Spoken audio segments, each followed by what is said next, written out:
Unfortunately, no man has ever picked me to be his wife, which means I'm doomed to wander the planet alone with my daughter, Emmy. We'll live in peace, have a clean home, watch Heated Rivalry for the 3rd time in 2026. I'll never know the bliss of raising a fully grown baby man who needs to be emotionally nursed every night.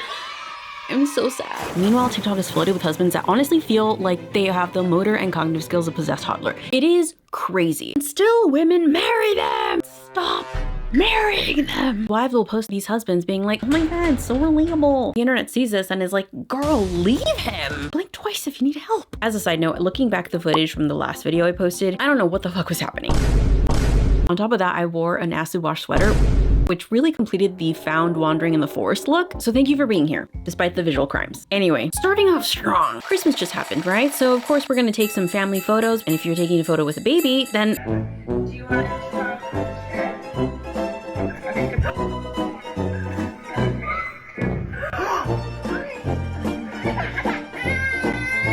like, afterwards, like,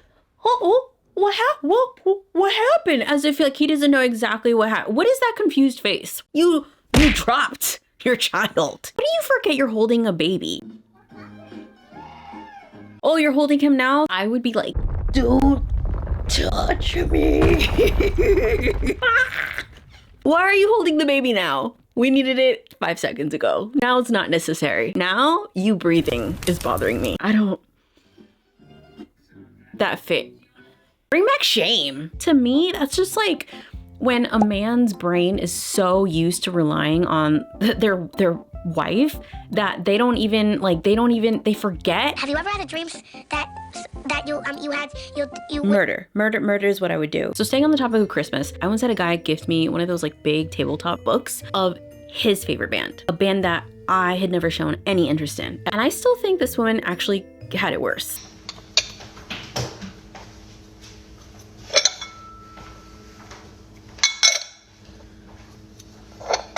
I'm gonna include this next TikTok in the Christmas category because there's snow in the background. Little drops of snow. I live in Southern California, so that's law here. If there's snow, that means it's Christmas time, just so you know. Okay, so the person taking the video is upset with them because their truck almost hit her. And so this guy and his wife don't care, and the husband is upset because can't control emotions. You're on the other side of the fucking aisle. Go away. Go away. Go away. Go away. Go. Go away. Bye. Go. We're gonna use that word? Why would you use that word? So already not starting out good. Not good. Oh, I am, because he tried to hit me and he just said he was gonna do something. Go away. Oh my god. No wonder I didn't. Go away. Go away. Oh, I got Okay, it. so stupid guy. We hate him, obviously. Unfortunately, the wife is like trying to defend him, and I don't care either. Call me a dumb bitch. I do to you. Your husband. There's nothing wrong with him. He's gonna hit you. Babe, you just hit me. Her fucking husband hit her with his truck. Tell me your husband doesn't give a shit about you without telling me your husband doesn't give a shit about you. I almost feel like I would be more embarrassed than like alarmed for myself. Like I am like here defending my little baby man child. My little baby man.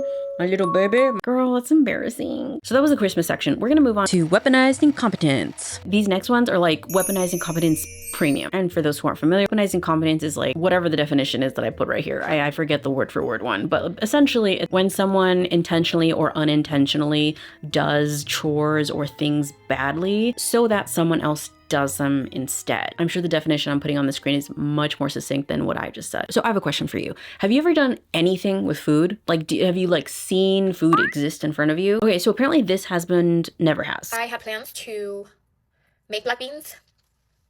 And then I decided to ask my man, hey, can you please take out a pack of black beans and put them to soak in water? This was super early. And I just get home hours later.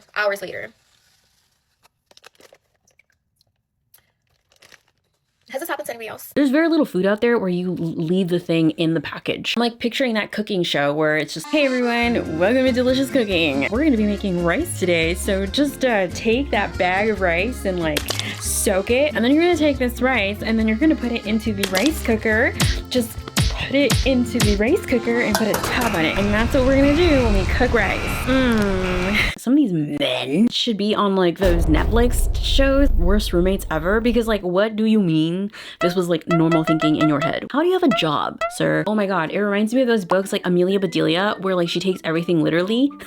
Imagine if someone was an Amelia Bedelia at work. Like, hey Todd, do you mind copying and pasting this presentation? Hey boss, I copied and pasted this presentation. You're welcome. Okay, so I don't know if this is worse or better at this point. I honestly don't think there's any ranking system to this because it's all awful. So imagine you've trained for months for like a half marathon. You've put time, effort, sweat into this, and all your husband has to do is like show up to the race with your child. That's it. And somehow it's still your job to plan everything for your children. Where's Isleen's clothes? Where's Isleen's clothes? Isleen's clothes. In the drawer in her room. Oh, no, yeah, there's whatever. He still has the audacity to be like, oh yeah, whatever. Oh yeah, whatever. You are gonna ask me the stupidest question in the whole world?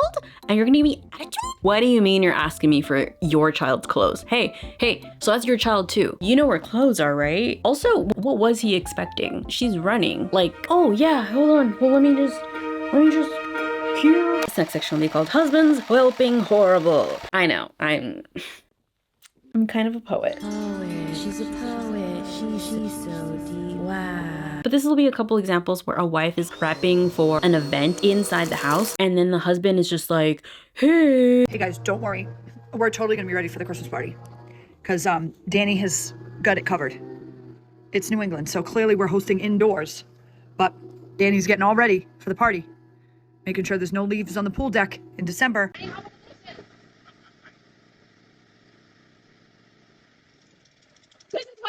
You can't help with the dishes. Yes, I can't help because I'm making my lines right now. It's already cut. Imagine if these men specifically were like, hey, so we're gonna have a bunch of my friends over to watch football, so like let's put a party together to like watch it. And the girl's like, yeah, absolutely, yes. And then like this bro is like somehow cooking chicken wings and jalapeno poppers? And then he's like looking around like, where's my wife? She's not helping. And she's like, babe, look at these. And he's like, is anything else done? No, silly. Oh God, this one was even worse. Okay, so imagine you're like about to have a baby. Is this man like, I don't know, like helping to make things cozy, packing the hospital bag, doing like a ton of laundry so that all the laundry's done.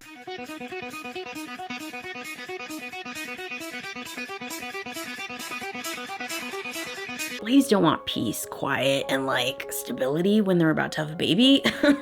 That's not what they want. You know what they want? They want construction. They want walls to be torn down. That's what they want. The miracle of life. Oh, that doesn't look right. Here's another situation where we're talking birth. Listen to this guy. Men that have to get up on a whim and pack the bag, and then they have to drive. But so does the woman. Yeah, but she can feel in her body that what's happening.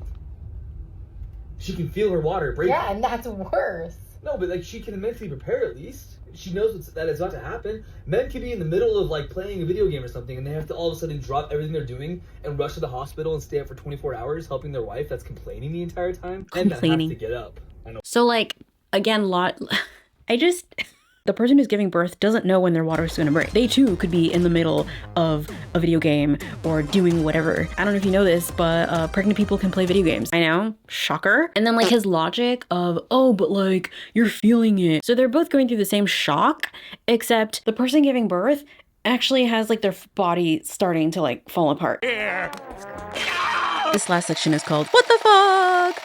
Because it's two separate situations that really don't have anything to do with each other, and I don't know what else to call it. So moving on. Okay, so I've seen a lot of videos of like dads thinking it's really funny to hold their babies in like weird, awkward sort of ways. Like, you know, as if like being careful with their necks is like not a thing. I wasn't even gonna include anything like this because it's just such a common thing, but this one caught my attention.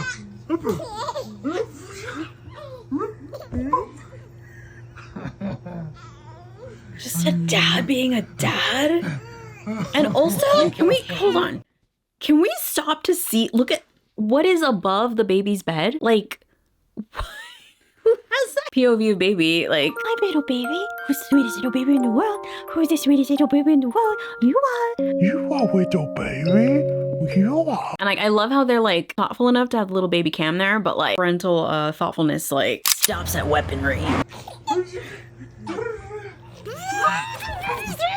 My neck hurts. My neck hurt. Okay, so this couple is watching a show, and then like the wife asks just like an innocent question, and the answer that this like bridge troll asks, I don't mean to ugly shame, but like, you don't marry the hottest chick you ever been with. You're saying that? I'm gonna need every man right now to chime in on this explanation from my husband. So how did this start? Well, we're watching a show and it's Married at First Sight, and I'm like, do you think that girl is pretty? Her husband's not attracted to her. It's so sad. I think she's pretty. And he looks at her and he goes, yeah, she's pretty. She's an attractive human. And I'm like, and he's like, she's not the hottest girl I've ever seen. I'm like, okay, well, like, who's prettier, me or her? And he's like, push play, let me see more of her. Wrong answer. Push play, I need to see more. Excuse me? And then he's like, I think y'all are about the same. You know, she's not like super hot. She's not the most attractive woman I've ever seen, but she is a pretty human. And I'm like, what the fuck? Excuse me? Please keep watching to see his explanation. You don't marry the hottest chick you ever been with. The hot scale and crazy scale, they run on the same axis, okay? So you don't want to, you got a girl down here, she's not very pretty at all, but her freaking crazy scale is down here too. So you marry the person who have the good looks, but not high on the crazy. There's a cross-sectional graph there you got to hit. You can't go way low and get an ugly person who's not totally crazy, or not crazy at all. And you can't get the hottest person that is super duper crazy you can't be around. There's a balance in there that you have to pick. Those are the people who get married. So I'm not crazy. You're not super crazy. I didn't say you weren't crazy. I just said you weren't high on the crazy scale. But I'm not super attractive either. No. Wrong again. And actually, no. Wrong podium. Give me the other podium. Jail. Jail, jail. Dishonor on you. Dishonor on your cow. Once you get to the super attractive side, the crazy scale goes up. So then you're still not freaking married. As if being married is like the ultimate flex. Like, what do you... You're still not freaking married. Take comfort. Looks-wise, you're very mid. But you are marriage material. What? Me? Marriage material? There's an area that you stay in. You do not get out of that. I stayed in that area. Like, are you kidding me? And also, not to be a stickler, but hey, little buddy, you said that hotness and craziness are on the same axis, but then you also said that they have a cross-sectional path, which literally makes no sense because anything that's on the same axis never crosses. You're talking about two variables, hotness and craziness, meaning that you have not one, but two axes, one for each variable, meaning that your little sexist graph looks something like this. God. If you're gonna be a misogynist, at least be a competent one. Mathematically illiterate pendejo. When garden gnomes have this kind of logic, they never have to accept rejection or do any sort of introspective work. Because if a beautiful woman rejects them, all they have to say is, she was crazy. And just like that, he wasn't rejected, she was. Honestly, one of the most frustrating things about these videos is that 90% of the time, 99% of the time, after posting these videos, wives pretty much always follow it up with like a video that's like, oh my god, like no, like you don't get it, y'all don't know him the way that I do. Baby, that's my brother, like I know dada. And the comment section is like done with this. Remember the marathon lady? Oh my god, this one was the most frustrating. She was like, LOL, it's just funny, having a silly goosey time. And I was getting so annoyed seeing this dynamic happen over and over and over again that I finally got to a place where I was like, oh my god, if you're gonna keep making excuses about it, stop posting. And then I felt very called out after I saw this TikTok. Girl, if you're not gonna leave him, don't tell us about it. Every time a woman leaves a comment like that on another woman's video, you are doing the work of a man for him. The holidays are wrapping up, and that means that a lot of married women are posting about just how terrible their partners are. And almost all the comments are some version of either leave him or shut up, but don't bother me about it. And that is the opposite of what we want to do. Because do y'all realize why so many women, especially younger women, are avoiding getting married, are avoiding these men, can see these red flags from miles away, aren't falling for the propaganda lies that Disney told us about love conquering all? Is because women talked about it. If she's told by other women to either shut up and take it or leave, and she can't leave, or she loves him, or whatever it is, guess what she's gonna do? She's gonna stay right there. And y'all are gonna shame her for that. Her. That's exactly what men want. They dodge all the accountability, and a woman is shamed into staying.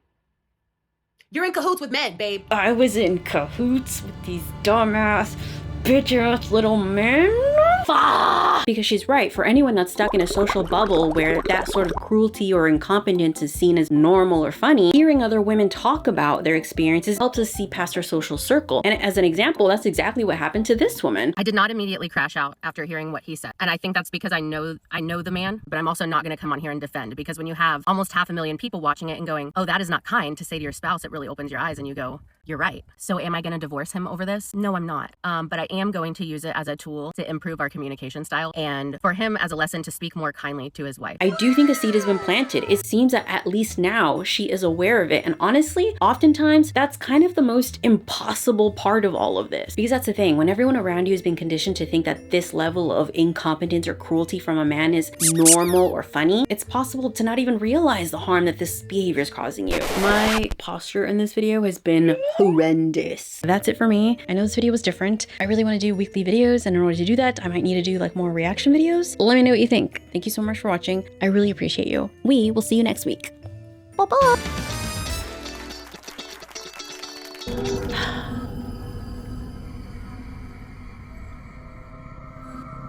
Did I do okay? I will accept this offering.